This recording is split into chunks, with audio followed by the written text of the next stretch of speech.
Hi, welcome to Cubs and Culture for April 23rd, 2018. Cubs didn't play today, and they only have 19 games in. But they're playing the Indians tomorrow. I know Madden trolls the Indians by having basically the same lineup from Game 7, i.e. like Schwarber batting second as a designated hitter. I honestly, that's actually probably impossible because Zobrist is on the DL, and Addison Russell may or may not be available for the game because of he got food poisoning on Sunday. So Colorado was sort of a bad series for injuries and stuff. There's that. Anyway, so some off day stuff.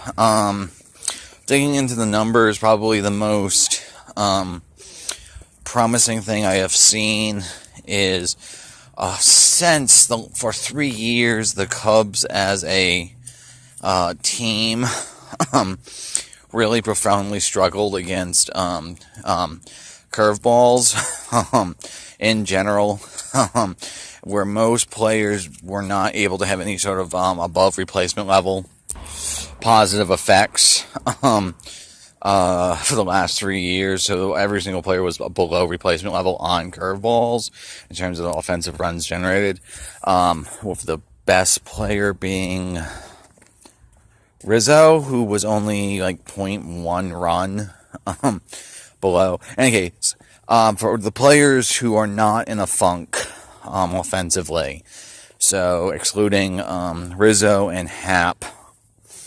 Happ might get demoted. He's actually been he's struck out in more than half of his plate appearances. Anyway, every single player who is not other than Happ and Rizzo has actually posted thus far positive above replacement numbers against curveballs.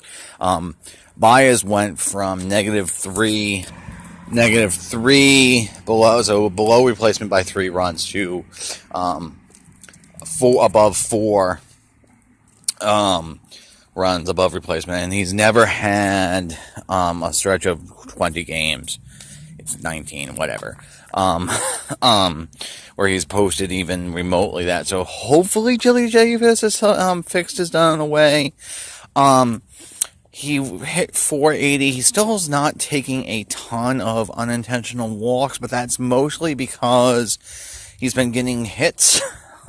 So he's batting 292, and his OPS, his on base percentage is like 380, which is because of errors or whatever and a couple of unintentional walks.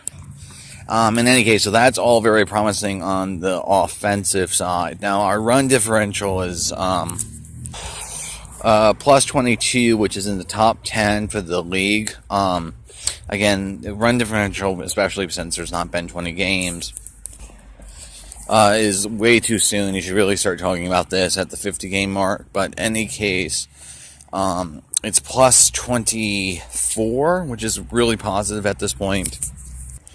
As I was saying, it's plus 24, which is really positive at this point. They've been able to string together offense every single day for like the last week, which is really, really good, even for games they lost. And at no point last year, in the first half, did they have a plus. The highest they ever got for run differential was plus 15 in the first half. So that's a really positive sign offensively. Now, the pitching, the starters have not been very good, with Jarvis and Chatwood really struggling. The one thing I will say about Darvish's handful of starts is, one, you need 10 before you can begin talking about years for a pitcher. But two, John Lester, when he first signed for the Cubs, went through a very similar funk where his first 4 or 5 starts weren't very good, and in fact, Darvish's numbers have been pretty much identical. Watching them, I think it's mostly at the beginning of the season, crap, and then sort of regression to mean because they had all very good springs. So let's see one more time through to see before we even really get concerned or even remotely thinking there's going to be a problem.